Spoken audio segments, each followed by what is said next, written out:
વાત કરીએ ડભોઈની તો ડભોઈ નગરમાં આગામી 7મી સપ્ટેમ્બરના દિવસથી ગણેશ ચતુર્થી શરૂ થઈ રહી છે, જ્યારે 16મી સપ્ટેમ્બરના દિવસે ગણેશ વિસર્જન થનાર છે। ડભોઈ નગરના પહેલીવાર નગરપાલિકા દ્વારા બનાવવામાં આવી રહેલા કૃત્રિમ તળાવ ખાતે ગણેશ વિસર્જન કરવામાં આવશે અને જેના રૂટ સહિતની માહિતી પાલિકા પ્રમુખ બિરેન શાહ દ્વારા આપવામાં આવી છે।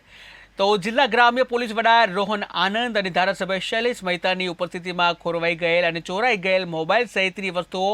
તેરા તુજકો અર્પણ કાર્યક્રમ અંતર્ગત પરત મૂળ માલિકોને આપવામાં આવી હતી। આ પ્રસંગે શાંતિ સમિતિમાં હિન્દુ મુસ્લિમ તહેવાર એક સાથે આવતા હોય, જેને લઈને નગરની શાંતિ અને એકલાસભર્યું વાતાવરણ જળવાઈ રહે તે માટે જિલ્લા ગ્રામ્ય પોલીસ વડા રોહન આનંદ દ્વારા કેટલાય સૂચનો પણ કરવામાં આવ્યા હતા। ધારાસભ્ય શૈલેષ મહેતા દ્વારા ડભોઈ નગરમાં છેલ્લા 7 વર્ષમાં શાંતિ ડહોળાય તેવી કોઈ ઘટના બની નથી અને ડભોઈના નગરજનો શાંતિપૂર્ણ રીતે તહેવારોની ઉજવણી કરશે તેની ખાતરી આપી હતી। આ પ્રસંગે ડભોઈ પાલિકા પ્રમુખ બિરેન શાહ, મામલતદાર ડીવી ગામિત, ભાવેશ પટેલ સહિત ગણેશ યુવક મંડળો અને મુસ્લિમ અગ્રણીઓ પણ હાજર રહ્યા। આગામી 7 તારીખથી ગણેશ ઉત્સવ અને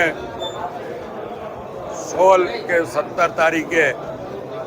ઈદે મિલાદ આના સંદર્ભમાં આજે દરબાવતી નગરી ખાતે શાંતિ સમિતિની મિટિંગ, જેમાં જિલ્લાના વડા પોલીસ વડા રોહન આનંદ, પોલીસ ઇન્સ્પેક્ટર કૃપાલસિંહ ઝાલા, મામલતદાર શ્રી ગામિત સાથે ડભોઈ નગરપાલિકાના પ્રમુખ બિરેનભાઈ શાહ, નગરપાલિકાના ચૂંટાયેલા સભ્યો, ભારતીય જનતા પક્ષના આગેવાનો, કોંગ્રેસ પક્ષના આગેવાનો, હિન્દુ, મુસ્લિમ અને જૈન સમાજના આગેવાનો અહીંયા ઉપસ્થિત રહ્યા હતા। સાથે જ ગણેશ ઉત્સવ, જે લોકો ગણેશ ઉત્સવ મનાવે છે એ તમામ યુવક મંડળના આગેવાન કાર્યકરો પણ હતા અને કેવી રીતે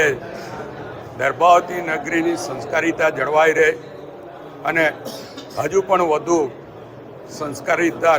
નીકળી ઉઠે એ પ્રમાણે આ બંને તહેવારો ઉજવાય એના માટેની ચર્ચા થઈ છે। આગામી 7 તારીખથી